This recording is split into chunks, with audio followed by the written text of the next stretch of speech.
Bonjour à tous, bienvenue dans ce nouveau live du jeudi d'ITC.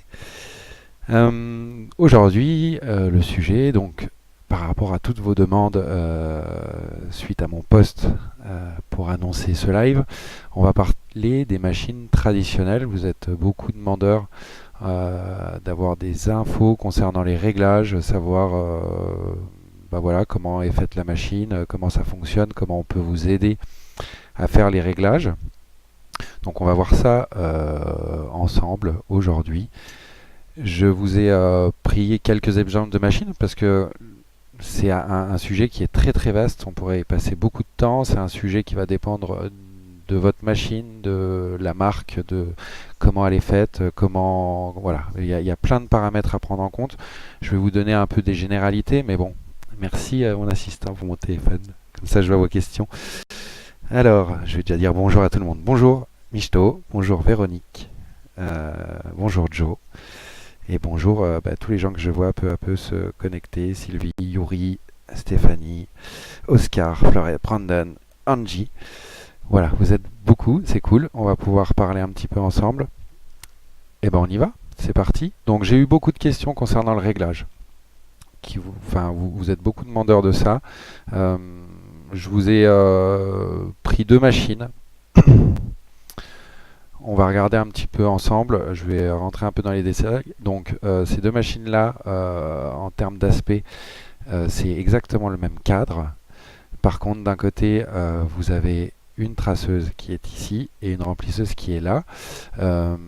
On regardera ça après pour le réglage, pour les caractéristiques, comment elles tournent, etc., etc. Donc ça, c'est des machines de la marque Martini, qui sont des machines italiennes. Voilà, qui sont machines handmade, hein, qui sont faites en petite série et vraiment à la main. Je vous ai pris d'autres modèles de machines, hein. Là, vous allez avoir Sunskin, donc ça, c'est un petit peu plus de la production, hein. C'est vraiment fait plus en série, hein. Sunskin, c'est une marque relativement ancienne, hein, qui date, voilà, ça fait quelques années qu'ils sont sur le marché maintenant. Juste devant, vous allez avoir alors deux exemples. À chaque fois, j'ai pris une remplisseuse, une traceuse, hein, peu importe le cadre, mais c'est pour rester dans la marque. Là, vous avez des machines qui s'appellent les Pirates, qui sont fabriquées en République tchèque par un tatoueur qui s'appelle Bobek.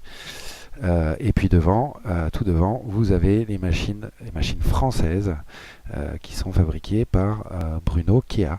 Voilà, donc là, à chaque fois, remplisseuses, traceuses, elles ont des caractéristiques différentes, mais elles travaillent de la même manière. Bonjour Nicolas. Donc, je vais essayer de ne pas m'éparpiller et vous présenter ça un peu dans l'ordre. Donc voilà, il y a entre autres ces marques-là. Dans chaque marque, vous trouvez soit remplisseuse, soit traceuse. Je vais vous parler que de machines avec des marques connues, des gens qui fabriquent des machines, qui savent fabriquer des machines. Je parlerai bien entendu pas des machines que vous pouvez trouver premier prix un peu partout sur des sites voilà, qui ne maîtrisent pas le sujet du tatouage, mais qui vous vendent du matériel qui n'est pas du tout adapté.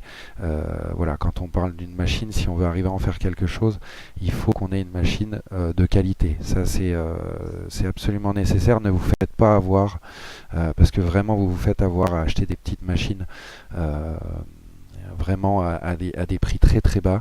Ce que vous voyez sur les sites marchands connus qui vendent un peu de tout, et ils ont un petit rayon de tatouage où vous pouvez trouver ça. Je vous déconseille fortement, puisque c'est pas vous rendre service, ça va vous gaspiller votre argent, hein, tout simplement. Donc voilà. Donc la machine, je vais peut-être vous reprendre avec vous, même si dans l'ensemble, vous savez comment c'est fait, hein, vous savez comment ça marche, vous savez comment c'est composé. Je vais juste reprendre avec vous les composants de la machine. Donc là, je prends une Sunskin, hein, mais c'est pareil pour tous. Vous avez votre vis de contact, vous avez l'entretoise avant, ce qu'on appelle l'entretoise avant, hein, c'est ce qui tient la vis de contact qui fait aussi passer le courant. Donc tout ça, c'est des pièces où la qualité, vous ne devez pas lésiner dessus, hein, parce que c'est ce qui fait que votre machine va fonctionner plus ou moins bien. Ensuite, vous avez votre ressort avant, ressort arrière qui est là. Alors certains mettent un O-ring ici. certains, pas tous. Par exemple, Bruno, lui, sur ses machines, n'en met pas. Ça dépend de, voilà, de ce qu'on veut obtenir et voilà, ça fonctionne de toute façon bien dans les deux cas quand les machines sont bien réglées, bien faites. Voilà, certains diront que ça atténue un petit peu les vibrations, etc. Mais bon, encore une fois, c'est pas une nécessité en fonction de comment est faite la machine. Donc là, vous avez votre maslot, vous avez vos bobines, votre entretoise arrière, et voilà, et votre cadre. Voilà, le cadre, pardon, je me recadre justement de votre machine. Voilà.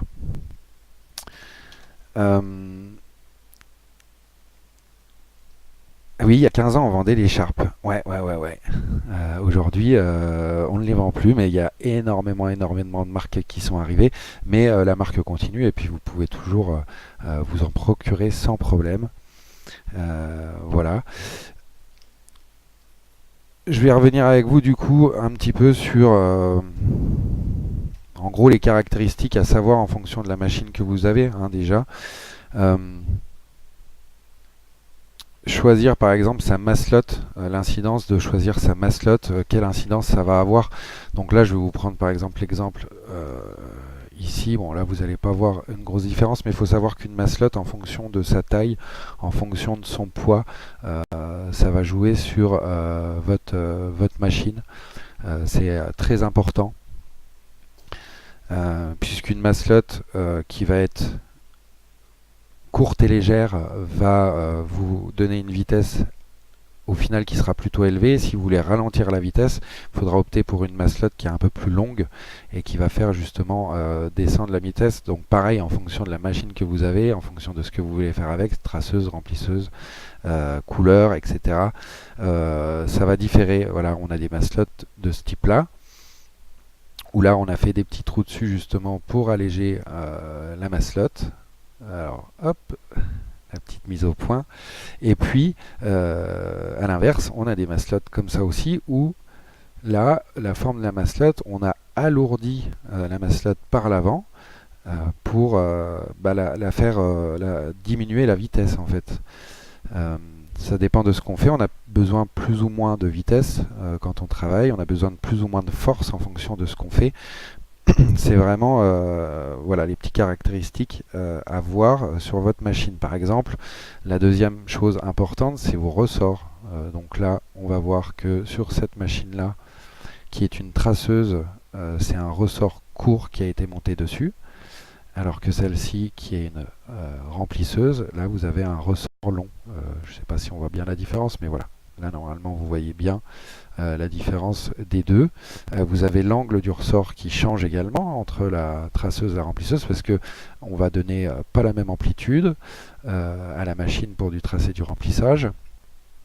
Et on va donner voilà, plus ou moins de force à la machine. Pour ce qui concerne les ressorts, plus un ressort va être fin, plus sa vitesse va diminuer, plus il va être épais, plus la vitesse va être augmentée, et plus il est court aussi. C'est pour ça qu'on met sur de la traceuse bien souvent des ressorts courts. On arrive à faire augmenter aussi la vitesse. Voilà, ça joue également sur la dureté. Voilà, il y a des petits paramètres à prendre en compte sur ça. Qu'est-ce qu'il me dit Jérôme? Bonjour Jérôme. Voilà, le O-ring, ça peut modifier, ça peut absorber les vibrations, ça adoucit aussi un petit peu le son accessoirement. Et puis oui, ça peut augmenter légèrement le duty de la machine. Ça, on va regarder ça ensemble. Voilà, il y a après des choses qui sont importantes à savoir au niveau réglage. Déjà, il faut que votre alignement maslot avec votre aiguille il soit correct. Donc ça veut dire un réglage par rapport à vos ressorts ici, l'avancée par rapport à la table là qui est au-dessus, avancer plus ou moins votre maslot, mais il faut vraiment qu'on soit dans l'angle et que voilà, que votre maslot ne soit pas trop avancé ou trop reculé. Une deuxième chose très importante, c'est que quand vous baissez votre maslot, il faut qu'elle soit toujours en contact plein avec votre noyau de la bobine avant. Ça, c'est un truc très important. Quand ça le fait pas, quand c'est pas le cas, c'est que votre machine, elle est pas bien conçue et ça va pas le faire à l'utilisation. Donc voilà pour cette partie-là. Je vais regarder avec vous, vous montrer directement sur de la traceuse, de la remplisseuse, sur une alimentation en termes de vitesse, ce que ça va donner pour vos réglages. Du coup, on a une estimation en gros de réglage pour chaque type de machine, pour le liner, le shader et après plus. Shader, c'est tout ce qui est ombrage dégradé, mais après on a tout ce qui est couleur, donc là où il va falloir vraiment rentrer de la couleur, etc. J'ai Michael là qui va basculer du coup sur l'alimentation. Je vais la redémarrer. Voilà, normalement ça va redémarrer. Voilà, donc là on voit l'alimentation. Je vais partir sur la traceuse que je vous ai montré tout à l'heure, où j'ai fait un montage, du coup elle est montée avec aiguille. Et on va regarder ce que ça dit au niveau de l'utilisation. Il faut juste que je me trompe pas de machine parce que sinon ça va pas le faire. Voilà. Donc là, on est sur une traceuse. Donc je vais revenir un petit peu. La traceuse, on considère que en termes de puissance au niveau des hertz, etc., il faut être à partir de 110. Voilà, à partir de 110, on est sur une plage de fonctionnement plutôt traceuse. Pour le shader, donc ombrage dégradé, on va être sur des plages entre 110, 115 à peu près. Pardon, 100 et 115. Voilà. Et puis sur du remplissage couleur, où vous allez monter souvent des faisceaux un peu plus gros, on va être aux alentours de 90 à 100 Hz pour le réglage de ça. Donc là vous avez les Hz, vous avez le duty aussi pour le réglage de votre machine qui est important. Donc là vous allez voir que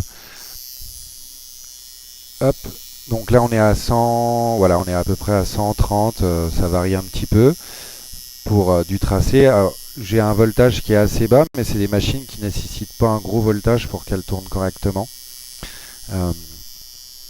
Le duty, il est aux alentours de 48. Donc 48, faut qu'on se rapproche le plus possible de 50. Voilà. En gros, le duty, c'est vraiment le cycle, l'aller-retour du mouvement de l'aiguille, en gros. Donc quand vous avez un affichage à 40% ou là 50%, par exemple un affichage à 40%, ça veut dire qu'à 60% du temps, votre aiguille est sous la peau. Voilà, et c'est pour ça qu'on considère habituellement que un bon réglage du duty, il est entre 40 et 50, c'est pas au pourcent près, vous n'allez pas arriver toujours à avoir 50 net, mais voilà, si vous êtes à, voilà, si ça varie entre 48, 50, 52, 53, c'est pas du tout dramatique, mais votre machine tourne rond et en termes de cycle, elle a un rythme qui est correct.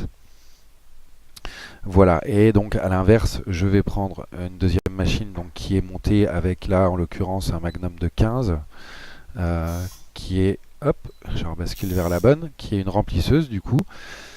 Et là on va voir que les paramètres, donc le duty ça va être une valeur qui va rester inchangée, du coup vous allez toujours devoir être aux alentours de 48, 49. Et donc pour la plage de fonctionnement, voilà, on est plutôt sur une machine pour faire de la couleur. Voilà, on est dans une plage située entre 90 et 100 du coup. Voilà. Donc quand vous avez une différence de duty, bien souvent c'est votre vis de contact avant. Donc là par exemple, volontairement sur cette machine là, je vais desserrer ma vis de contact avant. Là, donc là vous voyez qu'il y a une différence, et là c'est en train de tomber. Voilà. Donc là je suis en train de la relever, c'est-à-dire que je donne plus d'angle au ressort. Et du coup, vous allez voir que pour la régler, j'ai juste à revisser légèrement au fur et à mesure pour arriver à retrouver un duty correct et un nombre de coups voilà, qui est aussi dans la plage de fonctionnement sur laquelle je vais arriver. Voilà, donc là, hop, je redescends un petit peu. Et puis après, on affine un petit peu. Voilà, faut y aller petit à petit jusqu'à ce qu'on tombe sur notre plage qui est correct. C'est pour ça que quand on a une machine traditionnelle, il faut absolument avoir une alimentation qui vous permettra de faire vos réglages de machine. Si vous n'avez pas une aide, ça va être vraiment compliqué pour vous d'arriver à régler votre machine correctement. Ça va être un peu, ça va être à l'oreille, mais malheureusement, à l'oreille, c'est pas toujours, voilà, c'est comme quand on accorde un instrument, mis à part avoir l'oreille absolue, ça reste quand même un petit peu compliqué de les régler soi-même comme ça sans avoir un accordeur et là, en l'occurrence une alimentation qui vous fournira les informations de base pour vous aider. Voilà au niveau de ça, donc je vais revenir juste, je vais vous remontrer par rapport à la machine, par rapport à par exemple une Sunskin là ici, je vais juste reprendre ça. Et donc ce que je vous disais, hein, c'est vraiment ça, c'est vraiment régler votre vis de contact avant, donc c'est juste ici, hein. Vous avez juste à dévisser un petit peu ici, voilà, et puis vous allez jouer avec votre vis de contact légèrement pour venir à avoir un duty qui est correct en fait. Et après si vous la desserrez, voilà, enfin, c'est vraiment un réglage qui est assez simple. Quand votre machine de toute façon vous est livrée, que vous avez acheté une machine de qualité, vous êtes sûr que votre maslotte est bien alignée, que vos ressorts sont bien montés sur la maslotte, hein, parce que ça c'est aussi ultra important, hein, que votre ressort avant soit bien aligné avec l'arrière et puis que le tout soit bien droit sur la maslotte pour que ça vienne bien poser contre votre vis de contact bien au milieu. Voilà. Mais ça, voilà, une fois que vous avez acheté une machine de qualité, de toute façon, le seul réglage que vous aurez à reprendre, c'est le réglage de votre vis de contact avant, hein, dans 80% des cas, c'est souvent ça qui ressort, hein. Quand vous avez une machine qui tourne bien, voilà, ça va pas poser de problème.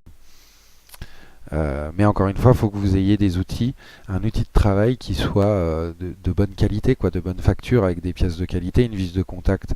Voilà. Après, au moins en argent. Après, il y a d'autres matières qui existent.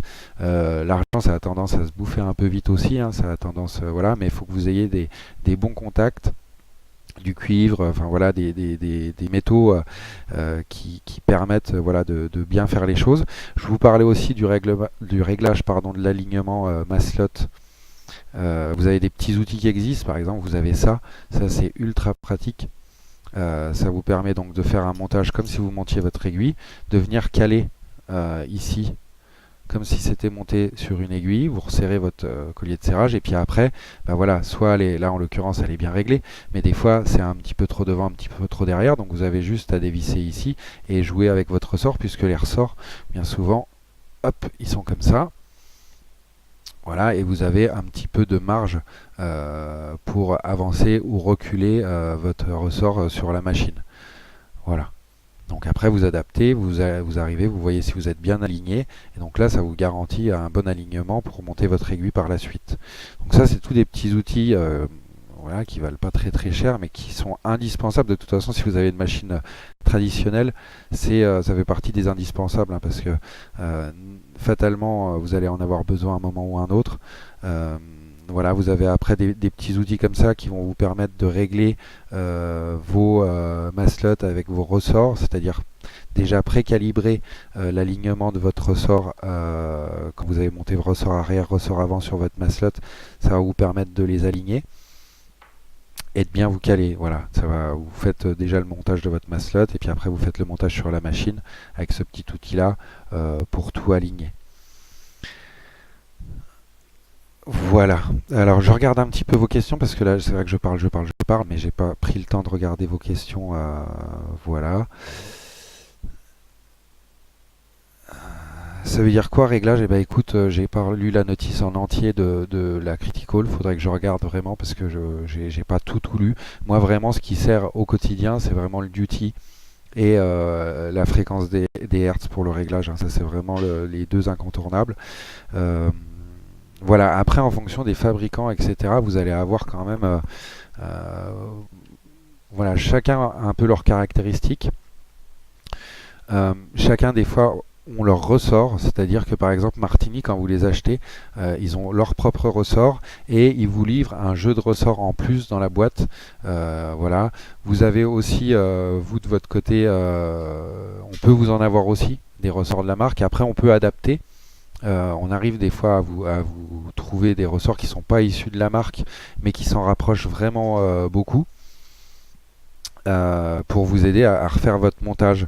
Quand vous achetez du Sunskin, bah, eux, ils fabriquent vraiment toutes les pièces, mais encore une fois, on parle pas. C'est pas le même esprit de machine. Quelque part aujourd'hui, Sunskin, c'est une grande marque. Ils ont un peu standardisé leur production. Donc ils ont réussi à faire usiner et à avoir une ligne de ressort vraiment standard. Alors vous allez pouvoir choisir souple, médium ou hard en termes de...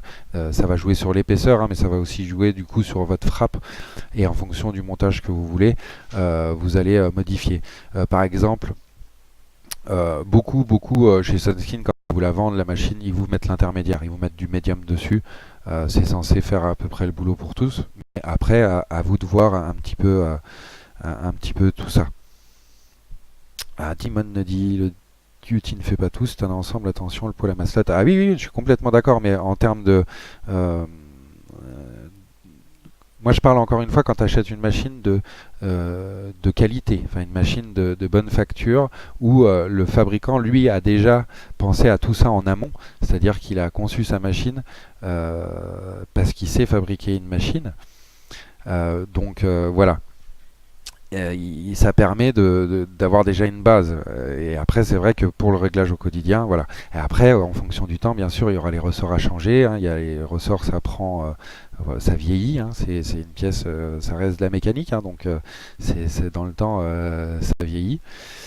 Et voilà, il y aura. Mais voilà, encore une fois, si tu achètes une machine de qualité, elle a déjà des composants qui sont faits pour que ça aille vraiment bien. Tu n'auras pas besoin devoir acheter la machine et racheter tout l'ensemble des pièces dans les marques à droite à gauche pour que ça fonctionne bien.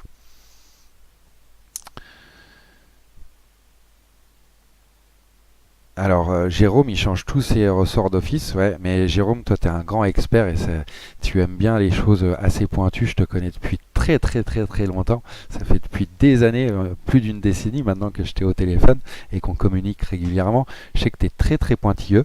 Voilà. Du coup, hein, si tu veux, voilà, les gens qui communiquent avec nous pendant le live, si Jérôme, des fois, peut vous aider, vous donner des petits conseils et qu'il n'est pas obtus à ça, pourquoi pas échanger. Voilà, Jérôme, 17 ans. Euh, voilà. Atlantique Tatouage. Je te fais un peu de pub.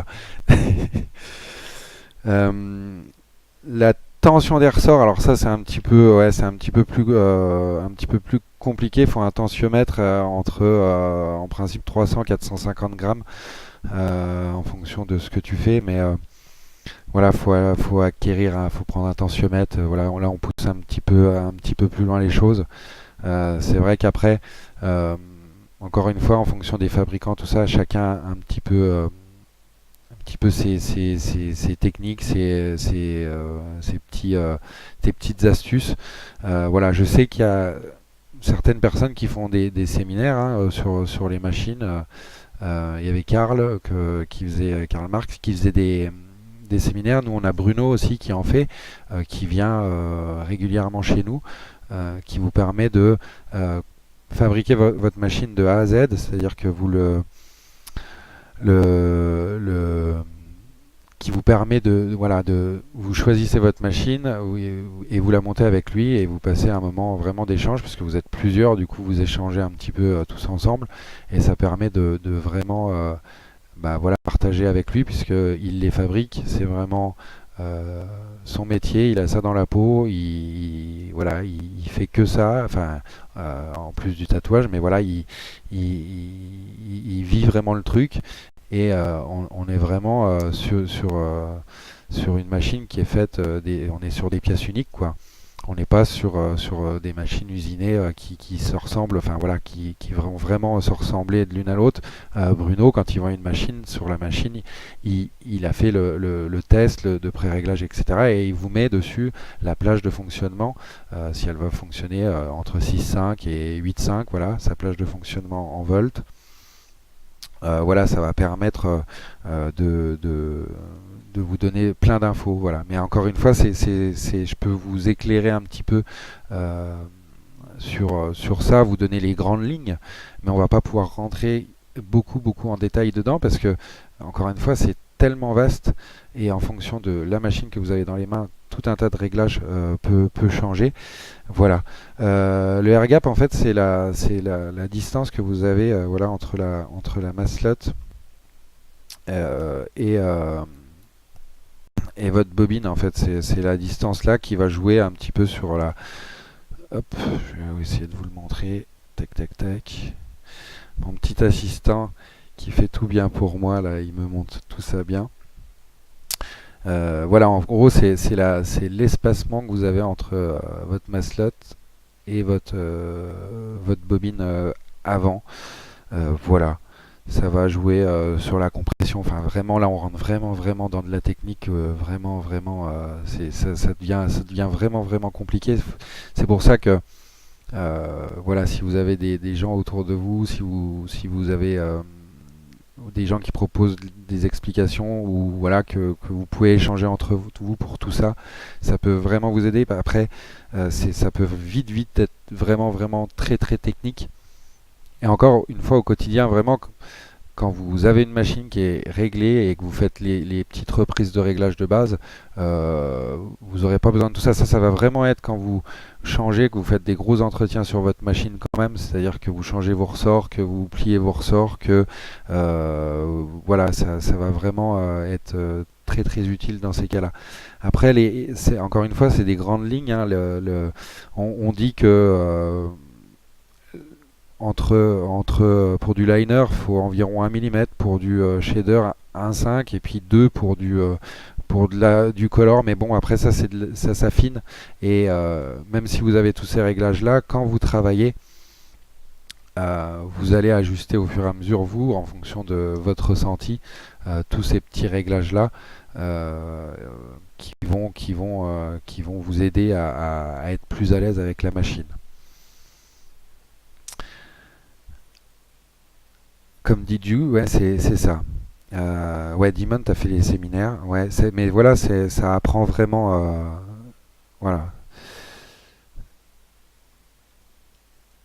Ouais, voilà, faut tester comme exactement, hein, vraiment, tu tapes juste vraiment dans ce que tu dis, c'est en fonction de la configuration, en fonction des faisceaux que tu mets dessus, en fonction de ta main, enfin, il y a tellement de possibilités.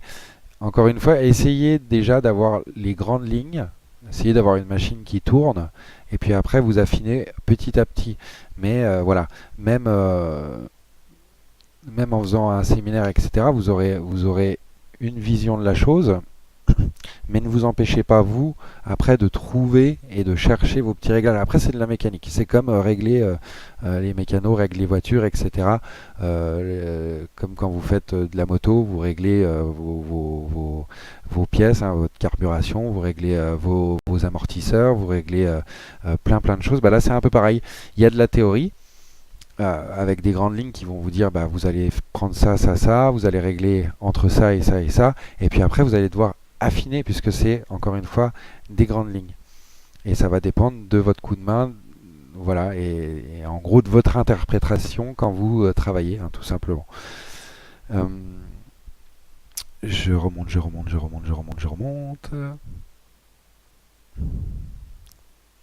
Tic, tic. Non, pas beaucoup de questions. Vous me laissez parler. Voilà.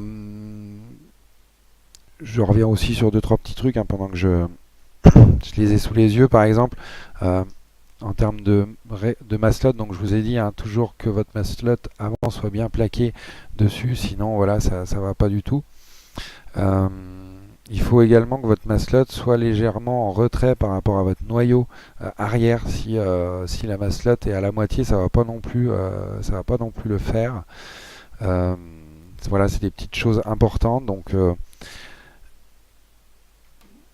après, pour les ressorts, hein, vous avez bien compris que si c'est pour du remplissage, il faut un ressort plutôt grand et qu'on ait plus de couple que de vitesse. En fait, c'est pas le couple qui est recherché, c'est vraiment, c'est le couple pardon qui est recherché, c'est pas la vitesse sur de la machine pour remplir. Ça va vraiment, vraiment dépendre de, voilà, encore une fois, c'est les grandes lignes. Euh,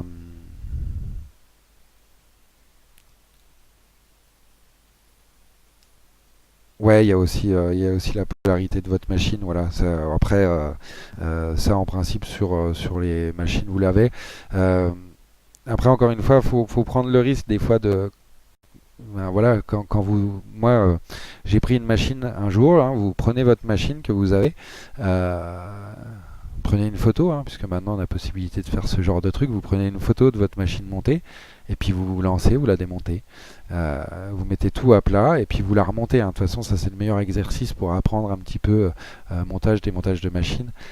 C'est vraiment un super exercice, ça va vous permettre de voir bah, voilà, où il faut placer vos rondelles. Si vous ne placez pas bien la rondelle, bah, ça va faire, ça va créer un faux contact, ça va faire coller votre maslot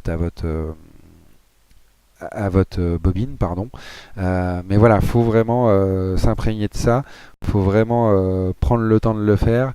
Euh, voilà, prenez bien en photo votre machine avant. Voilà, vous démontez tout, vous remontez, et puis voilà, vous allez vous faire un peu les dents comme ça. Hein. Du coup, c'est le seul moyen d'apprendre. Après, vous pourrez écouter tout ce que je dis. C'est pas ça qui vous fera. Voilà, ça va vous encore une fois donner les grandes lignes, mais euh, c'est en pratiquant, en se confrontant un petit peu à la difficulté de démonter, de remonter, bah, que vous allez apprendre et que au fur et à mesure vous allez bah, vous créer votre propre connaissance et pouvoir bah, faire en sorte de savoir un peu mieux régler vos machines ou en tout cas quand vous bossez et puis qu'elles se dérèglent légèrement, plus être paniqué parce que bah, voilà, il y a un truc qui a bougé dessus ou juste en deux tours de vis de contact, bah, vous allez récupérer un, un cycle correct. Voilà. Mais encore une fois, il vous faut du matériel autour. Vous avez la machine, il vous faut absolument une alimentation, il vous faut absolument tous ces petits accessoires-là. Il vous faut toujours un jeu de ressort d'avance parce qu'un ressort ça casse. Vous avez en théorie normalement toujours une petite phase de rodage de votre machine. Quand elles sont neuves, il faut les faire tourner un petit peu voilà, pendant quelques heures. Tourner un petit peu pour que, voilà, que tout en gros commence à se mettre en place, que ça s'assouplisse un petit peu.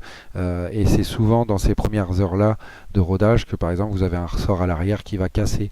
Ça, faut pas vous étonner, ça peut arriver, ça n'a rien de dramatique. Hein, c'est pas que la machine a été mal faite, simplement que voilà, sur une série, des fois le ressort, bah, il a été conçu et puis bah, là, il tient pas le choc quand vous le mettez dessus.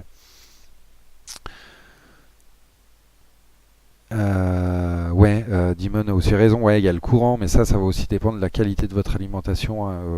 Bien souvent, oui, il y a le courant électrique même de votre pièce dans laquelle vous travaillez. Ça dépend des régions, ça dépend plein de trucs. Nous, ce qu'on conseille de faire, on n'en vend pas, mais ce qu'on vous conseille, parce que ça se trouve hyper facilement, c'est que si vous voulez avoir un truc qui est vraiment nickel, quand vous avez des fluctuations de tension dans votre réseau électrique, c'est d'acheter un petit onduleur, ce que vous trouvez pour l'informatique. Hein. Vous achetez un petit onduleur, oh oui, un petit onduleur qui va permettre de vraiment régulariser le courant. S'il y a une petite micro-coupure, bah, c'est lui qui prend la charge. Donc vous, ça bougera absolument pas la tension. S'il y a une coupure électrique, bien souvent, ils sont équipés d'une petite batterie qui va permettre de prendre le temps d'éteindre votre machine, etc. Ça dure à peu près 2-3 minutes, hein, que vous avez quand même encore du courant. Mais voilà, mais c'est valable pour plein de choses, hein, pas que pour les machines, que pour vos alimentations, hein, c'est valable pour votre éclairage hein, également. Moi, des fois, j'ai des personnes qui ont acheté des lumières et on s'aperçoit que c'est la tension dans le studio qui est pas bonne, il y a des fluctuations, du coup, ça endommage le matériel électrique qui est utilisé au quotidien. Voilà, donc pensez-y, hein, il doit y avoir tous les prix, hein, je ne suis pas spécialiste en onduleur, mais voilà, ça vaut moins, je pense que sans vous dire trop de bêtises, on doit en trouver à moins d'une centaine d'euros. Vous branchez ça, après vous branchez une triplette par-dessus, et puis bah, vous branchez votre matériel dessus, comme ça vous êtes bien tranquille. Parce que oui, oui, c'est important. Elles sont stabilisées. On a aussi la petite Musotoku là que j'ai pas ici, Musotoku, euh, qui est aussi une alimentation stabilisée qui marche très très bien aussi. Euh, voilà, mais encore une fois, quand vous tapez dans de l'alimentation de qualité, euh, voilà, quand vous payez à un prix pour une marque, vous ne payez pas que la marque, vous payez aussi la qualité des composants à l'intérieur. Donc vous êtes sûr d'avoir une machine qui tient vraiment la route. En affichage du outil de Hertz, vous avez chez Critical, vous trouvez ça, donc ça c'est la dernière, la XD, mais vous avez les anciennes, les CX, donc à partir de la CX2, vous avez l'affichage. Vous avez également chez Econ le MS420 qui propose l'affichage là. Voilà, mais elle ne le propose pas toutes, donc pareil, si jamais vous voulez investir, vous nous contactez et puis on vous oriente vers les modèles. En termes de tarifs, hein, ces alimentations-là avec les affichages, ça va rester à quelque chose près, ça va jouer dans un mouchoir de poche, hein, les différences de prix entre eux, il faut compter minimum 300 euros hors taxe, vous trouverez pas, grand-chose en dessous de ce prix-là. Voilà, donc là vous avez le choix entre trois marques différentes qui sont des marques quand même leaders. Vous avez Sunskin aussi, j'en oublie une. Sunskin, vous avez la petite PS 300. Ouais, c'est la 300 qui est équipée de ça. Vous avez un petit bouton devant qui vous permet de switcher et d'avoir l'afficheur. Voilà. Euh, Bah voilà, si vous voulez une info onduleur, Dimon ici connaît à fond. C'est bien parce qu'au fur et à mesure de live, je vais trouver des assistants en plus de Michael. Et voilà, on va tous se regrouper et on va faire des lives vraiment en communiquant tous ensemble. Ça va être vraiment bien. Donc vous êtes invité déjà la semaine prochaine. Dimon, t'as pas le droit de ne pas être là parce que j'aurai besoin de toi, hein. Direct. Jérôme aussi, hein. Euh, voilà pour ça, pour répondre à la question. Euh, Toc toc toc. Écoutez, je veux bien encore attendre un petit peu si vous avez deux trois questions. Je ne sais pas quelle heure il est. Il est 12h43. On est pas mal. Je commence à sentir le ventre qui gargouille, mais je veux bien encore rester une dizaine de minutes avec vous si vous avez des questions pour essayer d'y répondre. Euh, voilà, on a pas mal avancé. Pareil, n'hésitez pas à revenir, à revenir. Ah oui, je voulais vous parler d'un nouveau truc qui n'a rien à voir avec les machines, hein, mais on a rentré ça, si ça vous intéresse, on a rentré les nouvelles, enfin, pas les nouvelles, hein, on a rentré les World Famous, mais chez nous on appelle ça la petite portion. Voilà, on a rentré les petites portions 15 ml. Ça vous permet voilà, d'avoir toute la gamme couleur en mini pour pas acheter voilà, la surconsommation. Voilà. C'était le petit point nouveauté. Qu'est-ce que je vous disais d'autre? Oui, pour vos machines, voilà, vous pouvez regarder. Ce que je vous propose également, vu que vous êtes pas mal à regarder, est-ce que ce qui m'est venu en réfléchissant à ça, c'est vrai que vous avez souvent vous allez souvent vers des machines vraiment qui tiennent pas la route. Là, je vous ai présenté les machines de chez Martini. Vous avez plusieurs modèles, et du coup, ce qu'on va faire, c'est que à partir de juste après le live et jusque demain soir, je vais les baisser de 20%. En gros, voilà. Donc ça va vous permettre d'avoir une machine fabriquée avec de la qualité, voilà, une vraie machine, on va dire, à un prix un petit peu baissé pour les gens qui m'ont demandé ici si voilà, s'ils sont intéressés. Voilà, vous aurez 20% de remise, donc je ne vais pas vous dire de bêtises, mais c'est des machines qui sont aux alentours de 300 euros, donc ça va vous les faire tomber à moins de 250 euros. Voilà, donc jusqu'à Demain soir, sur notre site, vous allez voir, les prix vont baisser après le live. Il faut me laisser le temps juste d'aller pianoter derrière mon ordinateur. Mais voilà, on va vous faire 20%. Et puis, vous utiliserez juste le petit code que je vous remettrai pour avoir suivi le live, qui va être live 20. Je vous donne une exclue.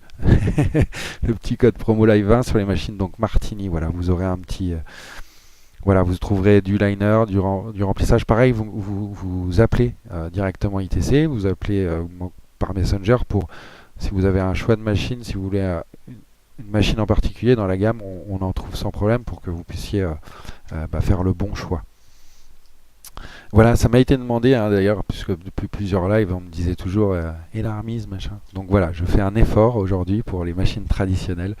Euh, Ça va être live 20. Voilà. Je regarde. Ok, j'avais manqué un truc. PM tatouage. Bonjour. Ah, je sais pas dit bonjour. Jérôme.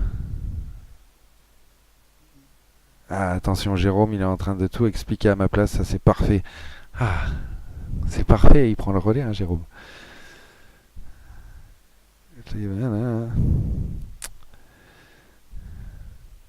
Voilà. Bon, bah écoutez, vous parlez entre vous. Je vais peut-être partir, moi. Je vais vous laisser parler. Mais vous pouvez continuer à parler, même si c'est pas en direct. Vous pouvez continuer à agrémenter le live qui va être visible juste après pour parler entre vous. N'hésitez pas à rentrer en contact aussi. Vous vous faites connecter entre vous. Et puis vous pouvez échanger. C'est le but vraiment de ce live-là. C'est qu'on vous apporte des infos, mais que vous partagiez entre vous. Parce que, comme on dit, l'union fait la force. Donc si on partage, on apprend et on gagne beaucoup de temps. Oui, Jérôme, j'ai faim. J'ai faim. Donc je vais vous abandonner. J'espère avoir répondu, même je sais que c'est un thème très très compliqué à aborder. Vous avez beaucoup de questions par rapport à ça. Vous avez pas mal de... Voilà, il y a beaucoup de choses qui vous viennent à l'idée. Moi, voilà, on pourrait y passer vraiment énormément de temps. Encore une fois, n'hésitez pas, quand on se voit en convention, n'hésitez pas à venir et puis on en parle. Voilà. Joe, je suis tout pâle, mais ouais, mais en même temps, je peux pas dire que j'ai du sang créole, pour le coup. Je suis plutôt norvégien ou je sais pas. ça, ça se voit à mon teint. Mais il y a les lumières en fait, c'est pour ça. Si on éteint, je suis tout mat. Bon, allez, je m'égare, je vous raconte n'importe quoi. Et ben, bon appétit à tout le monde. Je vous dis à la semaine prochaine pour le live. Et puis mon assistant, toujours, il fait passer son mot, mais lui, attention, il est la communication. Voilà. Donc voilà, live 20, 20% sur les machines Martini. Il a dit bye bye. Moi, je vous abandonne. Je vous dis à la semaine prochaine pour un nouveau live. Nouveau sujet, pareil, n'hésitez pas. Je vais annoncer ça un petit peu plus en avance que cette semaine. Mais complétez, mettez les sujets que vous voulez. Voilà, toujours pareil, les réseaux, Facebook, Instagram, notre page YouTube. N'hésitez pas, puisque tous les lives sont visibles en replay sur la page YouTube ITC Tattoo. Vous tapez, vous allez nous trouver normalement. Le site internet, le blog du site internet également, où vous avez 2-3 infos dispo. Voilà, donc n'hésitez pas, on est là pour vous. Et puis moi je vous dis bon appétit si c'est pas fait. Et à la semaine prochaine. Salut à tous.